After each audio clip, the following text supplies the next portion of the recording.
Hey, what's up, friends? So today is about the pull pattern. Every single time that I want to improve my movement or my posture, I always start with the foam roller.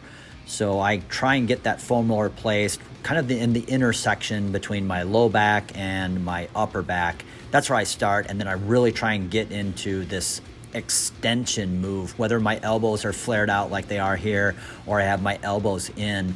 I'll spend as much time as needed here.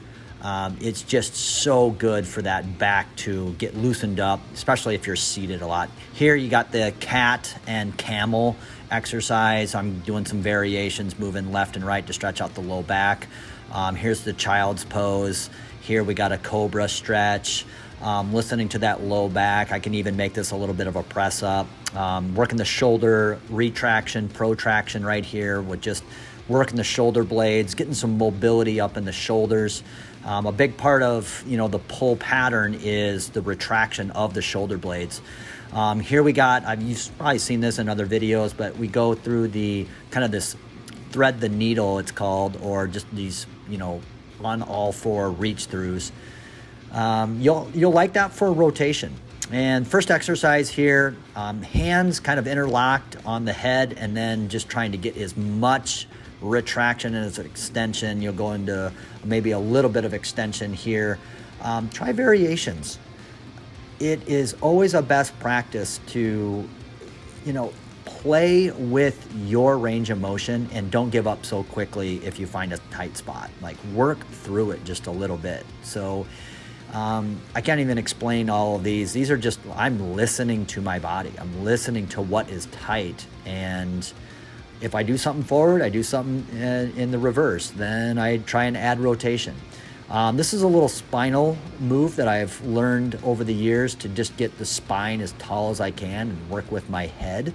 I do this one in different rotational exercises, but I'm telling you, if you have T-spine mobility, it will make your chest and your upper back movements much more clean.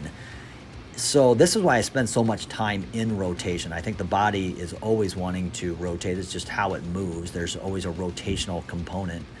But for this pull section, try your best to add in rotation. Always. Here's a shoulder mobility we did in the push video, but still shoulders are part of that back, so we really want to maybe add them in both. Here's a little rotation, internal and external rotation for the head and the spine and the shoulders. This one right here, elbows together. Put your hands on your backside. You can be standing and doing this, but elbows together as much as you can, squeezing those shoulder blades together. You'll see me kind of moving in different head positions. I'm just trying to open up, loosen up. All right, another exercise here. I call this one the I's, Y's, T's, V's, and W's. So I'll do the letter I, the letter Y, the letter T, the letter V upside down, and then I rotate to that W.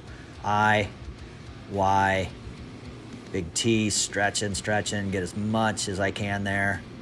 And then the V to rotation, and then press away. Good. Excellent job today, guys. Cheers.